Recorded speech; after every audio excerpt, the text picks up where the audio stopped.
But narrative is a powerful thing, and people are constantly telling us stories, at least part of stories, very, very small part of stories. And they're trying to tell us what we're supposed to learn from these stories. And that's the most dangerous part of all. Narrative is a tricky thing. There's a lot of ways to tell a story. This is a good example. This is the museum for a warship called the Vasa that sank in 1628 on its maiden voyage.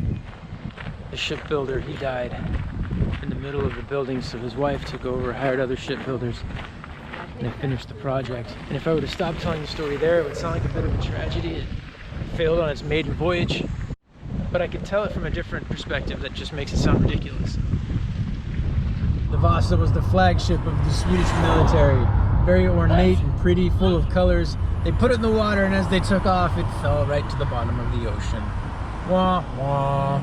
It's a comedy. I can see that in any movie, right? Here's another version. The Vasa was a huge waste of time built by fools and cowards who knew it was going to sink. Well, they knew it wasn't seaworthy, let's put it that way. They did a test back then. And what they would do is they would have 30 or 40 crew members run from side to side on the ship to see how much it would tilt and move under the change of weight, and it replicated some of the experiences that they would have in the ocean. And after 4 times running back and forth across, they had to make them stop because the ship was tilting so much that the water level was getting close to the gun windows. Sure, the gun windows. So they knew this wasn't going to work.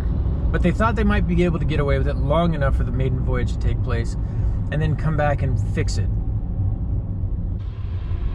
It sank within 100 meters of leaving the bay of its first voyage, and many people died. That's not so funny. That's a cautionary tale, right?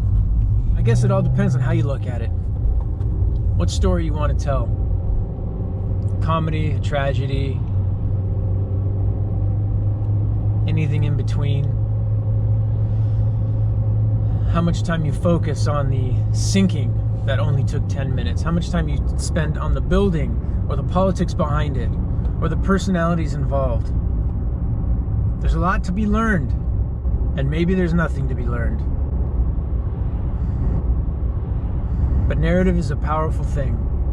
And people are constantly telling us stories, at least part of stories, very, very small part of stories. And they're trying to tell us what we're supposed to learn from these stories. And that's the most dangerous part.